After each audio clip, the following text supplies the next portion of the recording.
Hey guys, welcome back to my channel. Myself Prachi and होने वाली CM Prachi. Guys, हमारे channel पे आपका बहुत बहुत स्वागत है। और गाइस, आज की वीडियो में हम लोग डिस्कस करने वाले हैं capital gains. Guys, capital gains आपने इंटरमीडिएट में पढ़ा होगा, आप फाइनल में पढ़ने वाले हो, और अगर आप इंटर के स्टूडेंट हो तो आपका बहुत बहुत स्वागत है, क्योंकि अभी हम लोग पूरा कैपिटल गेन एकदम ऐसे पढ़ लेंगे। गाइस, बहुत इजी चैप्टर है, फालतू में लोग बना के रखते हैं कि बहुत टफ है, ऐसा कुछ भी नहीं होता है। ठीक है, कैपिटल गेन का क्या मतलब होता है? बहुत बड़ा कोई फायदा होना। कैपिटल मतलब बड़ा एंड गेन मतलब फायदा। ठीक है, तो जब भी आपको कोई भी प्रॉफिट या गेन्स होता है, जब आप अपने कैपिटल एसेट को ट्रांसफर करते हो, कैपिटल एसेट को ट्रांसफर करते हो तो आपको जो भी फायदा होता है उसको हम कहते हैं capital gains. I hope guys आपको इसकी मीनिंग क्लियर हुई होगी। तो चलो वीडियो को स्टार्ट करते हैं, लेट्स गेट स्टार्टेड। तो देखो गाइज, प्रॉफिट्स एंड गेन्स किससे राइज होता है? कैपिटल एसेट से, बट उसके ट्रांसफर से ही होगा ना, ऐसे नहीं हो जाएगा। ट्रांसफर करना पड़ेगा आपको, उसको इधर से उधर ट्रांसफर करना पड़ेगा, तब जाके ही होगा। ठीक है, तो कैपिटल एसेट्स में आप बोलोगे मैम कैपिटल एसेट्स कौन सी चिड़िया, हम इन चिड़िया को नहीं जानते। तो गाइस, सब सही जगह है ना, मैं समझाती हूँ। देखो, कैपिटल एसेट्स क्या होता है, ये इंक्लूड क्या करता है? सबसे पहले ये पढ़ेंगे। ये इंक्लूड करता है स्टॉक, जो कि हमारा स्टॉक इन ट्रेड होता है, रॉ मटेरियल्स, ये सबको ये इंक्लूड करता है। ठीक है, पर्सनल इफेक्ट की चीज़ें जो रहती हैं। अब आप बोलोगे मैम स्टॉक को इंक्लूड करता है, are you sure? Yes guys, I am sure कि इंक्लूड नहीं करता है। देखो गाइस, ये एक टेक्निक होती है पढ़ाने की, आई होप आपको पता होगी, कि हम उल्टा बोलते हैं देन फिर सीधा बोलते हैं, सो दैट आपको हमेशा याद रहे। पता है, आज का मैं आपको एक इंसिडेंट बताती हूँ पहले, and then we will study further. पता है क्या हुआ कि ना, मेरी फ्रेंड थी, उसका बीकॉम का एग्जाम था, तो ऑनलाइन एग्जाम चल रहा था। तो she had asked me a question on WhatsApp की सुनना यार, ये कैपिटल गेन का क्वेश्चन का आंसर बताना करके। जब मैं वो मेरे से पूछी ना गाइस, तो मेरे को ना सेक्शन नंबर याद करने में प्रॉब्लम होती है। तो क्या हुआ कि ना, मेरे को ना नंबर याद नहीं आ रहा था, कौन सा नंबर का सेक्शन है एग्जाम्शन लगाने के लिए। देन फिर ना मैंने आंसर देखा, मतलब अपना मैथ खोल के देखा सेक्शन नंबर, तो फिर गाइस मेरे को याद आ गया। तो गाइस, ये भी नहीं पढ़ने की टेक्निक होती है, अगर हम किसी और की मदद करते हैं तो हमारा भी फ़ायदा होता है। जैसे कि देखो गाइस, मैं उसकी हेल्प की, उसको क्वेश्चन बताई, तो उसकी वजह से मेरे को सेक्शन याद होगा कि 54F में एग्जम्पशन मिलता है, जिसमें रेसिडेंशियल प्रॉपर्टी को नहीं मिलता है, एंड उसके बाद फिर उसको प्रोपोर्शनल बेसिस में अपन को डिडक्शन देना रहता है। ये वाला पॉइंट मेरे को पता था, बट मैं कन्फ्यूज़ थी, थोड़ा मैसअप था, क्योंकि बहुत सारे प्रोविजंस एक जैसे होते हैं।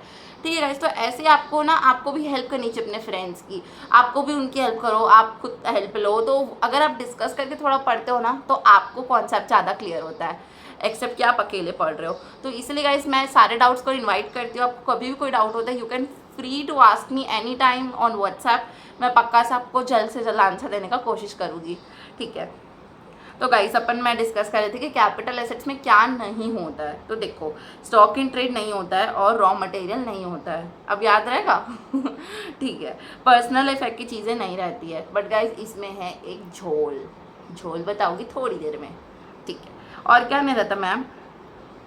एग्रीकल्चर लैंड राइज, जो रूरल एरिया ना, अब रूरल एरिया में भी झोल है। ठीक है मैम, आप हर जगह बस आप ऐसे रायता फैला कर रखे हो ना। हाँ गाइस, फैलाना पड़ता है ना, समेटेंगे। रूरल एरिया बताना है आपको, और पर्सनल इफेक्ट्स बताना है आपको। ठीक है, फिर गोल्ड बॉन्ड्स में इंटरेस्ट में एग्जम्पशन है। ठीक है, तो याद करते हैं सबसे पहले अपन क्या क्या इंक्लूड करता है, नहीं करता, मतलब इंक्लूड नहीं करता। क्या इंक्लूड नहीं करता? Stock in trades, personal effects, agriculture land in rural area, और गोल्ड बॉन्ड्स के इंटरेस्ट पे एग्जम्पशन। अब आप पूछ रहे थे ना, मैं इससे क्या पूछ रहे थे कि मैम पर्सनल इफेक्ट में क्या है? तो देखो भाई, पर्सनल इफेक्ट में आपका क्या क्या था, आप एक बार सोचो उठ के।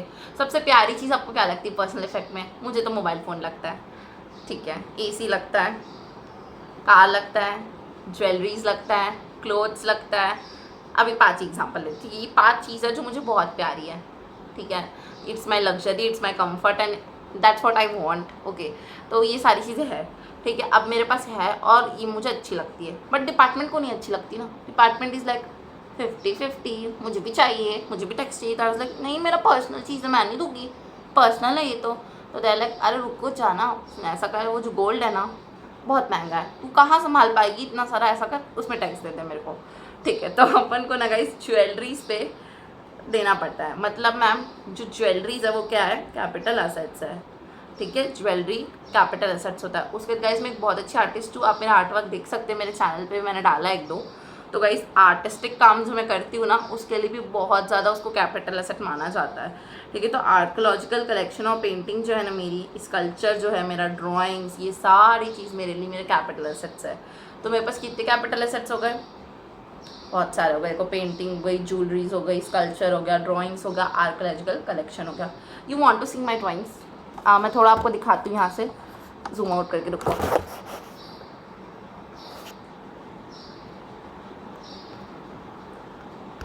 सॉरी गाइज, हो नहीं रहा है, system is not supporting me, otherwise I will definitely show to you my some collections. चलो ठीक है, आप कमेंट करके पूछ लेना, अगर आपको देखना होगा तो मैं दिखा दूँगी, ठीक है। आगे बढ़ते गाइस वीडियो में। नहीं तो आप बोलोगे मैम पढ़ने आया था, क्या बकवास कर रहे हो गाइस, सो चाहते हो आप लोग उठा के रखने के लिए सब बात करना पड़ता है, ठीक है। चलो आगे बढ़ते हैं। आज मैं बहुत खुश हूँ गाइस, बताओ क्यों? आप लोग की वजह से। ये सीक्रेट में वीडियो के लास्ट में बताओगे, ठीक है। चलो बिल्कुल ध्यान नहीं लग रहा है तुम्हारा पढ़ाई में, मारूंगी, जल्दी आओ। तो देखो, kinds of property held by SSC. एक एसएससी के पास बहुत सारे काइंड की प्रॉपर्टी होती है, जो कनेक्शन हो सकता है कुछ बिजनेस से, कुछ नहीं है। ज़रूरी थोड़ी ना गाइस हर चीज़ का कनेक्शन बिजनेस से, और कुछ कुछ चीज़ों का बिजनेस से कनेक्शन नहीं होता है, ठीक है। तो कुछ का नहीं होता है, कुछ का होता है। कुछ कुछ चल सकती है, कुछ कुछ नहीं चलती। मैम क्या बोल रहे हो? कार चल सकती है, लैंड एंड बिल्डिंग नहीं चल सकती। मेरे पास हो तो सकती है ना। देखो भाई, जैसे कि आप एग्जांपल लेते हैं, जहाँ मैं बैठी हूँ ये मेरे पापा का घर है, उनकी बिल्डिंग है, तो यहाँ पे मैं बैठी हूँ अभी बिकॉज हम यहाँ बैठ सकते हैं, दैट्स वाई। तो अभी ये बिज़नेस की, मतलब बिज़नेस का सेट नहीं, बिज़नेस की बिल्डिंग नहीं है ये। मेरे पास कार है बट वो मेरी नहीं है, बिज़नेस की नहीं है, ठीक है। बट एसएससी के पास तो है ना। तो किसी एसएससी के पास अगर है और वो बिज़नेस के लिए कनेक्शन में उसको यूज़ कर रहा है या नहीं कर रहा है, वो मूवेबल है कि नहीं, उसके हिसाब से अपन देखते हैं, ठीक है। और अपने सिक्योरिटी विद एफआईआई इसको भी देखते हैं। तो गाइस ये सब होता है अपना असेट्स, ठीक है, कैपिटल एसेट्स। अगर वो आपके बिजनेस से रिलेटेड है गाइस तो वो आपका कैपिटल एसेट्स होगा, अगर नहीं है रिलेटेड तो नहीं होता। फॉर एग्जांपल घर है, ये हमारा रेजिडेंशियल घर है, तो ये बिजनेस एसेट्स नहीं है, दैट्स वाई ये क्या है, कैपिटल एसेट्स नहीं है, ठीक है। उसके बाद जो ऑफिस बिल्डिंग है, तो वो अगर ऑफिस बिल्डिंग है, ऑफिस का ऑफिस है अगर, तो वो सब बिजनेस एसेट्स होते हैं, ठीक है। मूवेबल कार में तो अगर कार पर्सनल यूज़ के लिए हो रही तो वो बिजनेस एसेट्स नहीं है, सॉरी कैपिटल एसेट्स नहीं है। अगर वो होगी बिजनेस पर्पस यूज़ तो वो एसेट होगी, ठीक है। तो बाकी से ज़्यादा लेना देना नहीं बिजनेस से, बिकॉज कुछ भी हम पर्सनल भी सेल करते हैं, तो मतलब लैंड सेल कर दिए तो उसमें कैपिटल गेन तो लगता ही है। अपन सबसे ज़्यादा क्वेश्चन ऐसे ही वाले सॉल्व करते हैं, तो आप कंफ्यूज मत हो, सीधा सा आपको बस ये जान के रखना है कि इन लोग कैपिटल एसेट नहीं होते। बस कौन कौन सा नहीं? स्टॉक इन ट्रेड नहीं है, पर्सनल एसेट्स नहीं है, एग्रीकल्चर लैंड नहीं है, और गोल्ड बॉन्ड्स नहीं है। ये चारों को छोड़ के बाकी सब कुछ कब कैपिटल एसेट होता है, ठीक है, बस ये मान के चलो। बट आप थोड़ा और ध्यान देना गाइस, क्वेश्चन ना ऐसे भी आता है कि ही हैज़ परचेज वॉच, तो गाइस वॉच जो है वो कैपिटल एसेट नहीं है, बिकॉज वो मूवेबल एसेट है, और मूवेबल एसेट है तो इसीलिए वो कैपिटल एसेट नहीं है। वॉच नहीं है, मोबाइल फ़ोन्स नहीं है, ये सब आपके पर्सनल एसेट्स है ना, तो वो सब नहीं आएगा। बट पर्सनल में, सिर्फ पर्सनल में कौन कौन सी चीज़ लेंगे? Drawing, painting, archaeological collection, sculpture और ज्वेलरी। पर्सनल में सिर्फ ज्वेलरी लेना है। एग्जाम्पल में पेंटिंग आता ही नहीं है, क्योंकि एग्जाम में क्वेश्चन ही नहीं पूछता पेंटिंग वाला। तो आपको बस याद रखना है कि ज्वेलरी कैपिटल एसेट होता है, और उसके अलावा ये सब कैपिटल एसेट तो नहीं होता है, ठीक है। आई होप गाइस ये भाषण आपको समझ में आ गया होगा, पूरा कैपिटल एसेट के ऊपर आपको पूरा क्रिस्टल क्लियर हो गया होगा क्या होता है क्या नहीं होता है, ठीक है। अब रूरल एरिया भी बता देती हूँ मैं गाइस। अगर आप ऐसी जगह पे रहते हो जहाँ की पॉपुलेशन, मतलब जहाँ की जनगणना, जहाँ के लोग 10,000 से कम है, 10,000 से मतलब ज़्यादा है, और 1 लाख तक है, 10,000 से लेके 1 लाख तक अगर है, अप टू 2 किलोमीटर की एरिया में, ठीक है।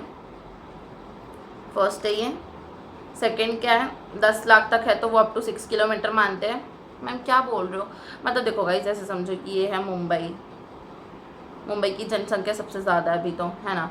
तो इसके 8 किलोमीटर तक हम मान लेंगे कि रूरल नहीं है, पूरा अर्बन नहीं है। यहाँ से रूरल चालू होगा, ये रूरल है, रूरल, तो ये रूरल हुआ। पूरा 8 किलोमीटर तक मुंबई तक, ये हमारा मुंबई है, तो ये 8 किलोमीटर पूरा अर्बन होगा, ऐसे मान लेंगे हम, क्योंकि गाइस लोग माइग्रेट होके ना आसपास रहना चालू कर देते हैं, दैट्स वाई ऐसे मानते हैं, ठीक है। जैसे कि एक और एग्जांपल लेते हैं अपन, समझ लो कि रायपुर हमारा मान लेते हैं। रायपुर जो है उसमें क्या है, वहाँ पे 10 लाख तक पीपल रहते होंगे, ठीक है। तो जो रायपुर है उसकी 6 किलोमीटर तक अपना जो है वो मानेंगे अपन अर्बन, और उसके बाद आएगा फिर रूरल। ठीक है गाइस, आई होप आप समझ गए होंगे कैसे देखते हैं। तो 2, 6, 8 ऐसे याद कर लो, 2, 6, 8, 2, 6, 8, और इधर 1 लाख 10 लाख 10 लाख से ज़्यादा, 1 लाख 10 लाख 10 लाख से ज़्यादा। याद हो गया? चलो आगे बढ़ते हैं। अब गाइस बहुत ज़्यादा इंपॉर्टेंट, सबसे ज़्यादा इंपॉर्टेंट इस चैप्टर की बात, 2 टाइप के एसेट होते हैं हमेशा, एक लॉन्ग टर्म होता है, एक शॉर्ट टर्म होता है। एक छोटा होता है, एक बड़ा होता है। एक लॉन्ग टर्म होता है, एक शॉर्ट टर्म होता है। अब देखो, हम लोग ना हमेशा शॉर्ट टर्म और लॉन्ग टर्म को पीरियड ऑफ होल्डिंग से पता करते हैं। मतलब हमको कैसे पता चलेगा, बाकी का इस क्वेश्चन एग्जाम में बहुत ज़्यादा लॉन्ग टर्म का ही पूछा जाता है, but you should know the provisions for MCQs and fill-ups and all. ठीक है, तो पता होना चाहिए। तो सुनो, जो लॉन्ग टर्म है वो छोटा भाई है, जो शॉर्ट टर्म है, सॉरी, जो शॉर्ट टर्म है वो छोटा भाई है, जो बड़ा भाई है वो लॉन्ग टर्म है। ठीक है, तो इनको अपन कितने समय तक अपने पास रखे हैं वो डिसाइड करता है। अगर गाइज आप किसी को बहुत प्यार से एकदम कम समय तक के लिए रखोगे तो वो शॉर्ट टाइम तक रखो तो वो शॉर्ट टर्म हुआ। अब बहुत साल तक उसको संभाल के रखे हो तो वो बहुत दिन हो गया तो वो लॉन्ग टर्म हो जाएगा। नाम से ही समझना आपको, छोटे ड्यूरेशन के लिए शॉर्ट टर्म, बड़े ड्यूरेशन के लिए लॉन्ग टर्म। तो नाम समझ गए, काम समझ गए, पीरियड ऑफ होल्डिंग समझ गए, क्यों कैलकुलेट करते हैं ताकि हम डिटरमाइन कर सकें। मैम क्यों डिटरमाइन करना है? बिकॉज रेट्स अलग होते हैं, लॉन्ग टर्म का अलग रेट है, शॉर्ट टर्म का अलग रेट है, दैट्स वाई। ठीक है, तो आपको सब कुछ पता चल चुका है। ठीक है, आगे बढ़ते हैं। अब कुछ एसेट्स होते हैं उसका स्पेसिफाई करके दे दिया है, अपन को वही लगाना है।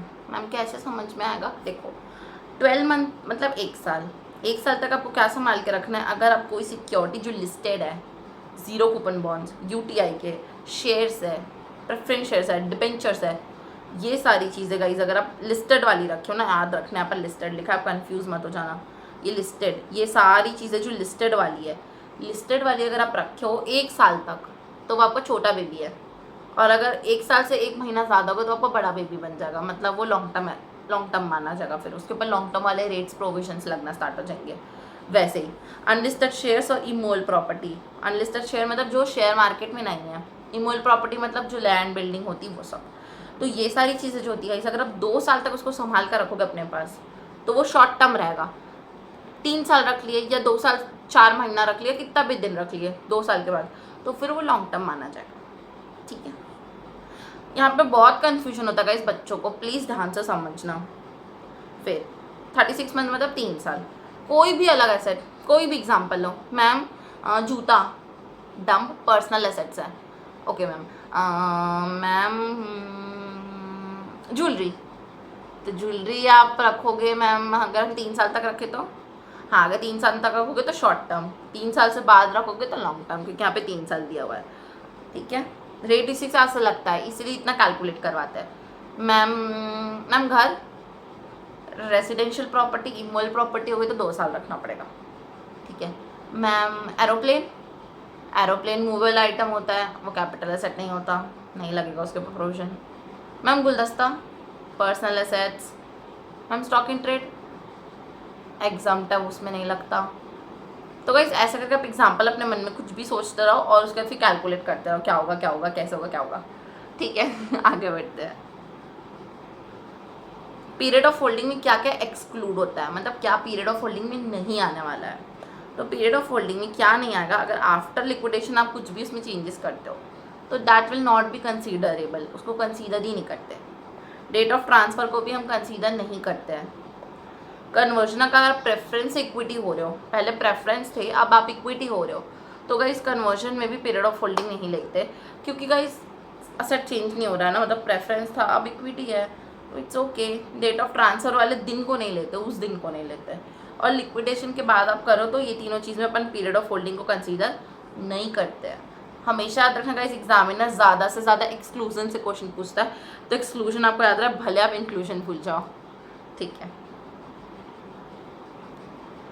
अब गाइज एकदम मोस्ट इम्पॉर्टेंट टर्म आ गई हमारा ट्रांसफ़र। हमेशा याद रखना गाइज, कोई भी कैपिटल गेन लगने के लिए ट्रांसफ़र होना बहुत ज़रूरी है। बिना ट्रांसफ़र के आप कैपिटल गेन ले भी नहीं कर सकते। ठीक है, तो ट्रांसफ़र होना बहुत ज़रूरी है। First sale, exchange, barter, relinquish, withdrawal. अगर गाइज कोई एसेट है, समझ लो ये पेन है, एसेट है। नो मैम ये नहीं है एसेट ठीक है, इसका एग्जांपल नहीं, अपन कोई अच्छा सा लेते, लैंड लेते गाइस, एक लैंड है मेरे पास, मैंने आपको सेल कर दिया, अगर तो अगर मैं सेल कर रही हूँ तो फिर वो क्या हुआ, ट्रांसफ़र हुआ। मेरा मन नहीं हो रहा था रखने का, मैंने आपको बोला कि तू रख ले, आज से तेरे को गिफ्ट दे दी, जा तू रख ले, गिफ्ट दे दी, आपका हो गया। आप मेरे रिलेटिव नहीं हो, मैं आपको नहीं जान रही हूँ, मैं आपको दे दी फिर भी, तो वो भी ट्रांसफ़र होगा, उसमें भी कैपिटल गेन लगेगा। मैंने ना उठा के फेंक दिया, मेरे को नहीं चाहिए, मैंने फेंक दिया, मेरे को नहीं चाहिए। कोई कैपिटल एसेट है इसको मैंने उठा कर फेंक दिया, मेरे को नहीं चाहिए, कैपिटल गेन लगेगा। आप फेंक दो उठा के, हमको मतलब नहीं, हम कैपिटल गेन लेंगे, हमारा टैक्स तो दे दो, आपको जो करना है करो। मैंने बोला कि अब से ये मेरा नहीं है, मतलब मैंने अपना हक छोड़ दिया, जो मेरा हक था मैंने वो छोड़ दिया। तो अगर ऐसा होता है उस केस में भी, तो वैसे वो ट्रांसफ़र नहीं होता है, ठीक है, सॉरी वो ट्रांसफ़र होता है, ठीक है। तो ये सारे केसेस में ट्रांसफ़र होगा। अपना हक को छोड़ देना, सेल कर देना, सामान फेंक देना, सामान गिफ्ट कर देना, कैपिटल एसेट के साथ आप कुछ भी करोगे, टैक्स पे कर दो, करते रहो जो करना है, ठीक है। डिपार्टमेंट ओनली नीड टैक्स, आपका कुछ भी हो उनको मतलब नहीं कुछ, ठीक है। एग्जिस्टिंग अगर है गाइस तो put to an end cancellation of licence. अगर गाइस आपके पास कोई एग्जिस्टिंग लाइसेंस है, ठीक है, और अगर आप उसको ख़त्म कर देते हो, समझ लो आपके पास वैलिडिटी था 6 ईयर का और आपको कोई लाइसेंस मिला था, वो लाइसेंस को आप ख़त्म कर देते हो तो वो तो कैपिटल एसेट हुआ। अब आप उसको ख़त्म कर दिए तो उसकी कैंसिलेशन पे आपको कैपिटल गेन पे करना पड़ेगा, ठीक है। तो गाइस हम लोग डिस्कस कर रहे थे कंपलसरी एक्विजिशन। तो कंपलसरी एक्विजिशन में क्या होता है गाइस, कंपलसरी आपने जो ताजमहल 2 बनाया था अपना, उसको कंपलसरी एक्वायर कर ली गवर्नमेंट ने। अब जो गवर्नमेंट एक्वायर कर लिया आपके ताजमहल 2 को कंपलसरी, उसको गाइस आपको क्या करना पड़ेगा, अब आप उसके लिए कंपनसेशन लोगे गवर्नमेंट से।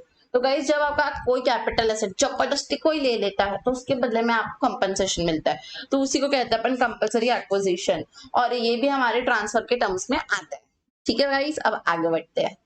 Conversion of stock into, stock को आप क्या बदल दिए, स्टॉक को चेंज कर दिया रूप और क्या बना दिया उसको, सॉरी कैपिटल एसेट को आप बना दी स्टॉक इन ट्रेड। पहले आपके पास क्या थी, पहले आपके पास थी ज्वेलरीज, जो आपकी ज्वेलरीज थी वो क्या थी आपकी, मैम ये हमारा कैपिटल एसेट था।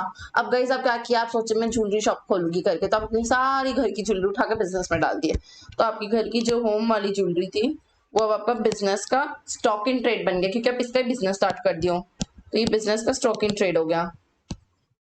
फिर ट्रांसफर ऑफ इमूवेबल प्रॉपर्टी, मतलब लैंड बिल्डिंग ये सब जो होती है, अगर आप उसको ट्रांसफर करते हो तो ऑब्वियस सी बात है वो ट्रांसफर होगा, इसमें पढ़ने लायक कौन सी नई बात है।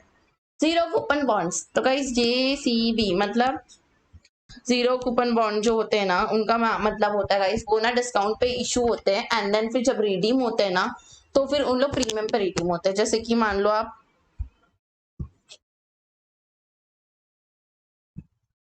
जैसे मान लो गाइज आप 80 रुपीज का जीरो कूपन बॉन्ड खरीदे और जब मैच्योरिटी हुई तो वो 100 का सेल हुआ, तो जो 20 रुपए वो आपका प्रॉफिट हो गया। तो गाइज उसी को अपन कहते हैं जीरो कूपन बॉन्ड, जब रिडीम होता है तब वो ट्रांसफर माना जाता है, बिकॉज 100 रुपीज में वो ट्रांसफर हुआ है तो अपन उसको ट्रांसफर मान लेंगे। Eligible enjoy of immovable property, enabling enjoyment, मतलब गाइस आप क्या कर रहे हो, आपकी इमूल प्रॉपर्टी थी उसकी इंजॉयमेंट को आप क्या कर रहे हो, ट्रांसफर कर रहे हो। जैसे कि मैम, जैसे कि गाइस आप एक्वायर कर रहे हो कोऑपरेटिव सोसाइटी के शेयर्स को, जब आप कोऑपरेटिव सोसाइटी के शेयर्स को खरीदते हो ना, तब क्या होता है, जो कोऑपरेटिव सोसाइटी रहती है वो लोग क्या करती है, घर बना बना के देती है, एंड उसमें क्या करते हैं अपन घर में रहते हैं और वहाँ कोऑपरेटिव सोसाइटी की शेयर्स ले लेते हैं उसके बदले, ठीक है गाइस। तो आप अगर वैसा कर रहे हो तो आप क्या कर रहे हो, अनेबल कर रहे हो, मतलब टिक कर रहे हो अपने इंजॉयमेंट को इमोल प्रॉपर्टी के, ठीक है गाइस। तो आई होप आपको यहाँ तक क्लियर हुआ होगा, अब अपन आगे बढ़ते हैं। तो गाइस आप कुछ बातें मैं ऐसे बताऊंगी जो ट्रांसफर नहीं है, आप बोलोगे मैम क्या है फिर वो ट्रांसफर नहीं है, तो चलो देखते हैं गाइस, बोलो ट्रांसफर नहीं तो आखिर कौन सी चिड़िया है वो, ठीक है। चलो सबसे पहले आप ट्रांसफर कर रहे हो asset on liquidation given to shareholder. आपने क्या किया, अपने शेयर होल्डर को ना असेट उठा के दे दिए, आपके पास कोई असेट पड़ा था आपने अपने शेयर्स को दे, अपने शेयर होल्डर को दे दिए, तो अब इसको ट्रांसफर नहीं मानेंगे। बट इसके पीछे का एक लॉजिक है, लॉजिक क्या है, लॉजिक ये है कि जो आपके शेयर होल्डर है वो लोग बिजनेस के ओनर है एंड आप भी बिजनेस के ओनर हो, तो अगर एक ओनर दूसरे ओनर को कुछ देता है तो वो ट्रांसफर नहीं होता है। That is the reason asset जब लिक्विडेशन होता है तब अगर शेयर होल्डर को कुछ भी मिलता है मतलब असेट, तो वो ट्रांसफर नहीं होता है। ठीक है गाइस, अब आगे बढ़ते हैं। asset given to partition of HUF, guys house, sorry, HUF Hindu undivided family. तो guys हिंदू अनडिवाइडेड फैमिली जो होती है ना, वो एक रहती है हमेशा, जैसे वो टूटती है तो वो टूट के बिखरी तो उसमें अलग अलग मेंबर्स रहेंगे। तो जब वो मेंबर्स को मिलेगी तो उस वो जो मेंबर्स थे उन्हीं का तो एसेट था गाइस, अब उनको ही मिल रहा है वापस, तो क्या हो गया इसमें, कौन सी बड़ी बिग डील हो गई। तो उस वजह से गाइस इसको ट्रांसफर नहीं मानते अपन। ठीक है, capital asset as a gift with inheritance. Guys आपके पास कोई कैपिटल एसेट था, आपको लगा कि आप निकलने वाले हो, तो आपने अपने सारे एसेट अपने बहू बेटे के नाम पे कर दिया, अपनी बेटी दामाद के नाम पे कर दिया, किसी के भी नाम पे कर दिए, सारे अपने सारी चीज को गिफ्ट टेंट बिल कुछ भी कर दिया। उस केस में गाइस हम ट्रांसफर नहीं मानना चाहते, क्योंकि एक जेन्युइन ट्रांजेक्शन है, इसमें क्या ट्रांसफर माने गाइस। मरते मरते इंसान कुछ दे के जा रहा है, अब उसमें भी टैक्स लेंगे, शोभा नहीं देता। हाँ पर ईसॉप अगर होगा तो फिर, ईसॉप अगर हुआ तो फिर बोलो मैम ट्रांसफर होता है। Very good. फिर जो कैपिटल एसेट है by holding company to subsidiary company, अगर आपके कैपिटल एसेट है और वो होल्डिंग कंपनी से सब्सिडरी कंपनी में जा रहा है तो वो ट्रांसफर नहीं होता, बिकॉज आप हाथ से इस हाथ पे लेते हो तो वो ट्रांसफर नहीं होता। मैं आपको कितने बार समझा चुकी हूँ। ठीक है, और capital asset by subsidiary company to holding company, subsidiary company के पास था वो अब होल्डिंग कंपनी के पास जा रहा है, तो उस केस में भी गाइस इस हाथ से इस हाथ पे जा रहा है, तो उस वजह से ये कैपिटल एसेट नहीं होगा। ठीक है गाइस, तो हम लोग समझ लिए थे कि अगर सब्सिडरी से होल्डिंग में जाए और होल्डिंग से सब्सिडरी में जाए तो दोनों ही केस में हम लोग को ट्रांसफर नहीं माना जाता है। अब आगे बढ़ते गाइस, ट्रांसफर अगर अपन कर रहे हैं अमलगमेशन में, तो गाइस अमलगमेशन में भी वही होता है, आप कोई भी आपकी बिजनेस फर्म थी आप उसको अमलगमेट करो दूसरे में, तो वो भी ट्रांसफर नहीं माना जाता, बिकॉज बिजनेस तो ऑनगोइंग है, कोई ट्रांजेक्शन हुआ नहीं, सेल और मतलब बाय सेल टाइप का ट्रांजेक्शन नहीं हुआ, तो that is the reason amalgamation में भी ट्रांसफर नहीं माना जाता है। फिर guys share of Indian company transfer foreign on foreign amalgamation, at least 25% shares remain same. मतलब मैम, मतलब गाइस ये कि आपकी जो फॉरेन कंपनी है, एक फॉरेन कंपनी दूसरी फॉरेन कंपनी में अमलगमेट हो गई, आप बोलोगे मैम हम क्या करें, यूएसए की कंपनी यूके की कंपनी के साथ अमलगमेट हो गई, उसमें इंडियन कंपनी क्या करें। तो गाइस अगर आप एज ए इंडियन वहां की सब्सिडरी हो तो आप मेक श्योर करोगे कि आपका 25% शेयर एटलीस्ट सेम हो अमलगमेशन के बाद भी, तब हम ट्रांसफर नहीं मानेंगे। अमलगमेशन टैक्स जो रहेगा वो कंट्री में, जो कंट्री में लगेगा उसी के हिसाब से लगेगा। ठीक है, उसके बाद समझ लो कि प्रिवेलिंग वहां का प्रिवेलिंग 30% है तो 30 लगेगा, 40% है तो 40 लगेगा, जो भी रहेगा वो लगेगा टैक्स।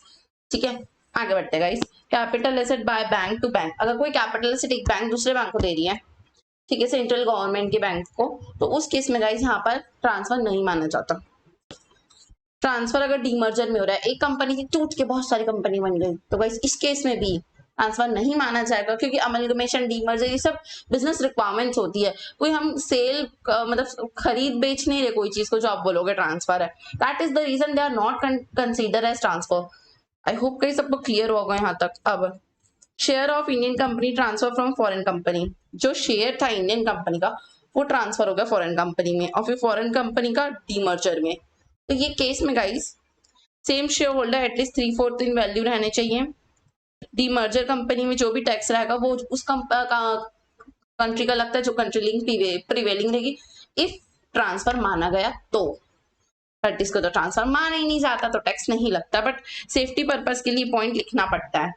ठीक है, तो share of Indian company transfer from foreign company to foreign company, तो एक फॉरेन कंपनी का शेयर ट्रांसफर दूसरे फॉरेन कंपनी में जब उनका डीमर्जर हुआ था। ठीक है गाइस, आई होप क्लियर हो रहा होगा आपको कि डीमर्जर के केस में, अमलगमेशन के केस में सब में ट्रांसफर नहीं मान रहे हम। तो गाइस इसी के साथ हमारा एक पॉइंट और बचा है, business reorganisation of current capital asset by company bank. Guys आप क्या कर रहे हो, बिजनेस की रिकवरी करवा रहे हो, ठीक है, आपका कोई बिजनेस का रिकवरी हो रहा है, तो उस केस में आपको क्या मिल रहा है, रिकवरी में कैपिटल एसेट मिल रहा है, जिसके बदले आपको पैसे मिलने चाहिए उसकी जगह आपको कैपिटल एसेट्स मिल रहा है। रिकवरी में कुछ भी मिल सकता है ना, समझ लो आपका कोई डेटर था उससे आपको पैसे लेने थे, बट वो तो वो हो गया, डिसॉल्व हो गया, लिक्विडेट हो गया, तो उसके पास पैसे नहीं थे, वो बोला आप ये एसेट रख लो मेरा, तो अगर आप एसेट रख रहे हो तो वो ट्रांसफर नहीं होगा, वो तो मजबूरी में मिल रहा है ना, डेटर के बदले मिल रहा है, तो उसको अपन ट्रांसफर नहीं माना जाएगा। इसी के साथ गाइस हमारी ये सेशन खत्म होता है। अब अपन आगे बढ़ते हैं बहुत इंपॉर्टेंट और इंटरेस्टिंग पार्ट में, मजा आएगा गाइस। देखो कंप्यूटेशन ऑफ कैपिटल गेन। अब अपन कैपिटल गेन कंप्यूट करना सीखेंगे, ठीक है। दो टाइप का होता है, एक लॉन्ग टर्म होता है, एक शॉर्ट टर्म होता है, ठीक है। Long term, short term. Short term में क्या लेते हैं गाइस, डिफरेंस थोड़ा सा होता है बस, वो आपको सिखाना है, बाकी तो आप तो होशियार वही, ठीक है। देखो शॉर्ट टर्म में क्या होता है, सेल कंसीडरेशन होता है, उसमें से आपको एक्सपेंसेस माइनस करते रहते हैं, तो अपना आ जाता है नेट सेल्स कंसीडरेशन, ठीक है। यहाँ पर भी वही होता है, सेल्स कंसीडरेशन होता है, उसमें से एक्सपेंस माइनस करते हैं तो अपना आ जाता है नेट सेल्स कंसीडरेशन। तो ये दोनों पूरा सेम हुआ, डिटो डिटो सेम, ठीक है। इसमें माइनस करना रहता है अपन को कॉस्ट ऑफ एक्विजिशन। आप बोलोगे मम्मी कॉस्ट ऑफ एक्विजिशन क्या होता है, तो गाइस कॉस्ट ऑफ एक्विजिशन का मतलब होता है कोई एसेट आप खरीद के लाओ तो कभी ना कभी तो कुछ खर्चा किए होंगे ना उसको ले आने में, तो वो जो खर्चा है उसको अपन कॉस्ट ऑफ एक्विजिशन कहते हैं। और कॉस्ट ऑफ इम्प्रूवमेंट क्या होता है, जैसे गाइस आपका एक घर है बहुत पुराना है, आप उसको रेनोवेट करवा रहे हो, उसमें एसी लगवा रहे हो, उसका फ्लोर्स बढ़वा रहे हो, पेंट करवा रहे हो, तो ये सारी चीजें जो है वो इम्प्रूव हो रही है, आपके एसेट की क्वालिटी इम्प्रूव हो रही है, उसकी वैल्यू इंक्रीज हो रही है, तो गाइस उसको अपन बोलते हैं कॉस्ट ऑफ इम्प्रूवमेंट। तो कॉस्ट ऑफ एक्विजिशन और कॉस्ट ऑफ इम्प्रूवमेंट इसमें भी होता है, बट इसमें अपन इंडेक्स लगा देते हैं। अब आप बोलोगे मैम ये इंडेक्स कौन है, तो गाइस अपन जैसे कि कंपैरिजन करके पढ़ रहे हैं तो मैं मिला के सब बता रही हूँ आपको, ठीक है। तो सुनो क्या होता है कि ना, कहानी सुनो।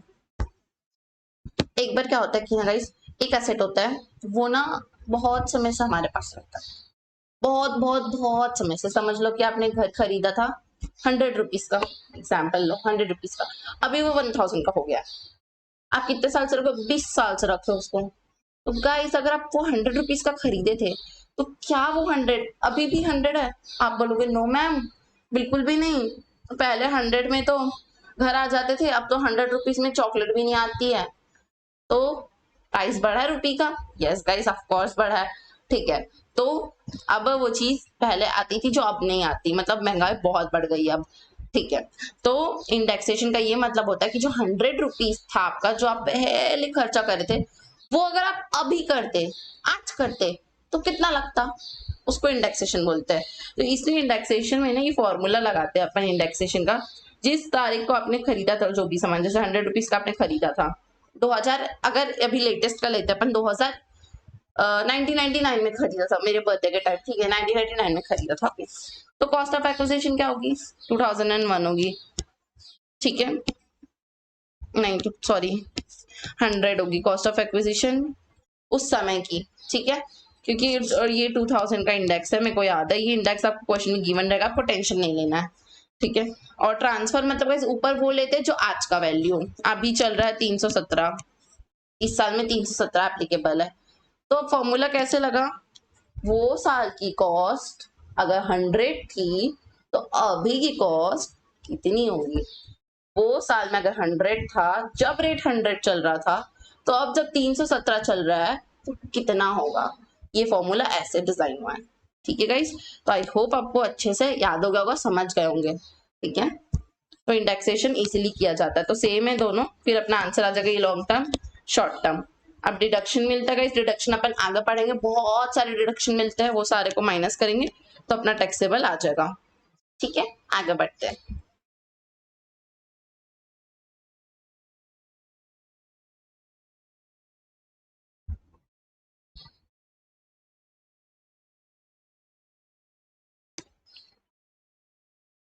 डिडक्शन अगर नहीं दिए तो, अगर डिडक्शन नहीं दिए, कब डिडक्शन नहीं देते मैम, डिडक्शन जब नहीं देते गाइस जब ना वो पे करते हो एसटीटी, एसटीटी जब सिक्योरिटी ट्रांजैक्शन टैक्स पे करते हो ना, तो उस केस में आपको डिडक्शन नहीं मिलती, ठीक है।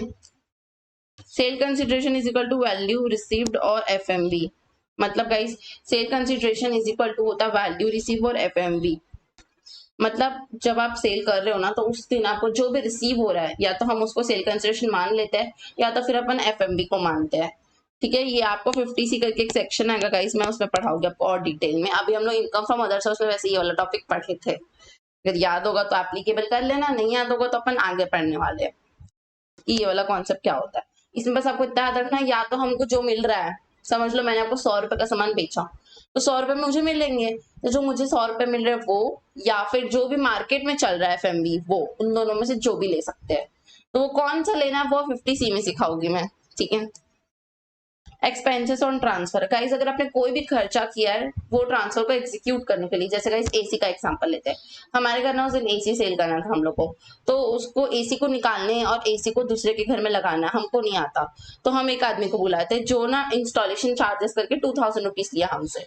तो गाइस वो जो 2000 रुपीज लिया है वो काय का लिया है मैम, वो एसी निकालने का, ट्रांसपोर्ट करके एसी लगाने का लिया है, ठीक है। तो ये ट्रांसफर के खर्चे में आ जाएगा, ठीक है। फिर cost of acquisition, cost of improvement मैंने आपको बता दिया है। ये क्या रहता है, सामान को खरीदने का, जैसे मैंने अभी 100 रुपीज पे किया आपको कोई सामान खरीदने के लिए, तो 100 यहाँ पे आएगा।